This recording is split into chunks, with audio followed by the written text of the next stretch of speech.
Hey guys, my name is Mohammad and my claim of fact speech is how jewels are more addictive to most teens than cigarettes are. And if you guys don't know what a jewel is, this is a jewel. It's a small device. It kind of looks like a flash drive. All you need is a pod. You get it from these packs of pods that are usually around like $15 to $25. Kind of looks like a pack of gum. And then you just put it on, and you don't have to press any buttons. You just inhale.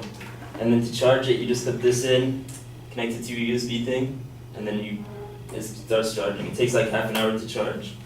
But anyways, jewels are very well known and popular around teens and early adults. Unlike cigarettes, if you're seen smoking a cigarette, people look at you like, especially teens, they'll be like, ooh, that's gross, like, why does he want to give himself lung cancer? But on the other hand, if you saw someone jeweling, you'll be like, oh, that's just a jewel, like, it's normal. And the first form of nicotine that most teenagers smoke these days are either a jewel or a vape or a Sorin and that kind of stuff. And since it's so well known, they don't think about it and they just hit it. Jewels also have flavors like cool mint, fruit medley, creme brulee, and mango, which is very appealing to teens. And certain sources like BuzzFeed estimate that there is over 50,000 posts under the hashtag Juul on Instagram alone, which is pretty crazy because no one uses hashtags anymore. Jewels are so much easier to smoke more casually for young teens than cigarettes are, since they have no smell and cigarettes have a very distinct smell. Jewels are also very, very convenient because all you need is a jewel and a pod. And they are also slick, small, and easily mistaken as flash drives, so they're super easy to hide, making it super accessible for teens to use them without getting caught. They're also very easy to get a hold of since most teens are using them, unlike cigarettes. Like the other day on campus, I was just walking around with it and someone walked up to me and he was like, yo, can I hit your jewel? And I was like, sure. so if you need a jewel, then just walk around campus. A lot of teens think that there are no negative side effects when they hit a jewel, unlike cigarettes, where mostly every teenager born in this era is aware that cigarettes cause lung cancer. In a 2018 survey by Truth Initiative found that 37% of teen jewel smokers did not even know that the jewel that they smoke every day contains nicotine. And every pod has the same amount of nicotine as a pack of cigarettes. And users usually go through a pod or two in a full day. Teenagers who smoke jewels are getting addicted to nicotine without even realizing it. It's becoming so out of hand that the FDA is even trying to regulate the use of jewels among teens, saying that their advertising methods are even targeting teens.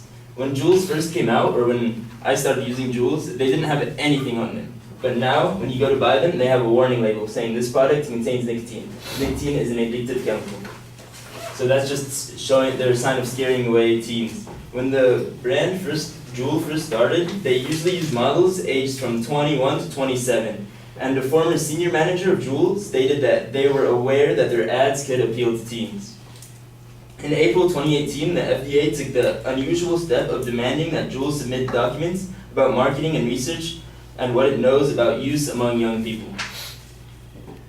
Once the FDA started monitoring Juuls closer, they changed their marketing to only feature people who are 35 and older and who made the switch from Juul to cigarettes, so their ads don't appeal to teens as much.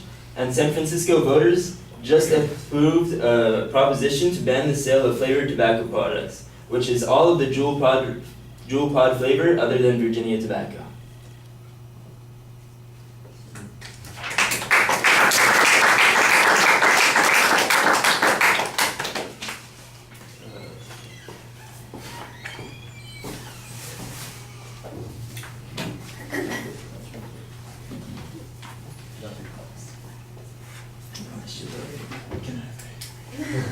You want?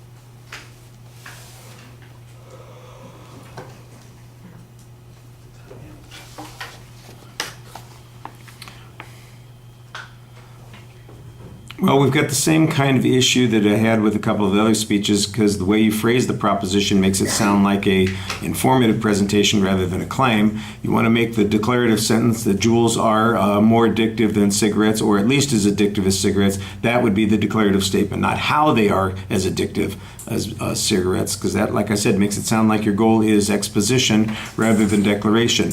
There's no preview of what the supporting structure is going to be, and part of the reason for that is that there isn't really an apparent supporting structure. There's a lot of information in the presentation. I feel like I got a good primer on what jewels are and kind of some of the issues with them, but I'm not exactly sure I see an argument developing here. The proof that the amount of nicotine in jewels is the equivalent of a single pod to a pack of cigarettes, I think that's pretty good. What I don't see is the indication that nicotine is potentially harmful, that it has negative consequences, that the harms of cigarette smoking are also connected to nicotine, not just to the tar in the tobacco, but also related to some of the things that come along with the nicotine. I don't know whether there are other issues that are related. It doesn't sound like it's a bunch of carbon monoxide that you're dealing with these things, but I'm not exactly sure. That may in fact be it. I wonder if this is as bad as cow farts for the environment. If we're using it that much, we got the methane coming from all the cattle, and now we got all the release of gases from the jewels. I'm not sure, but apparently it doesn't smell as much as cows do, and it tastes better, I would assume. There is some stuff here that you're talking about how widespread this is used.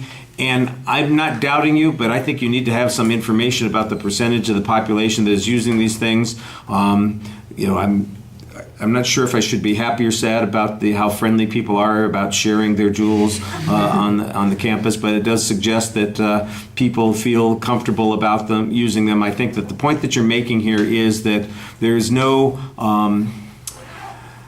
shame involved in using these products. People are not aware of what the particular dangers are, and in the long run they're going to have significant addiction issues that are going to be problematic.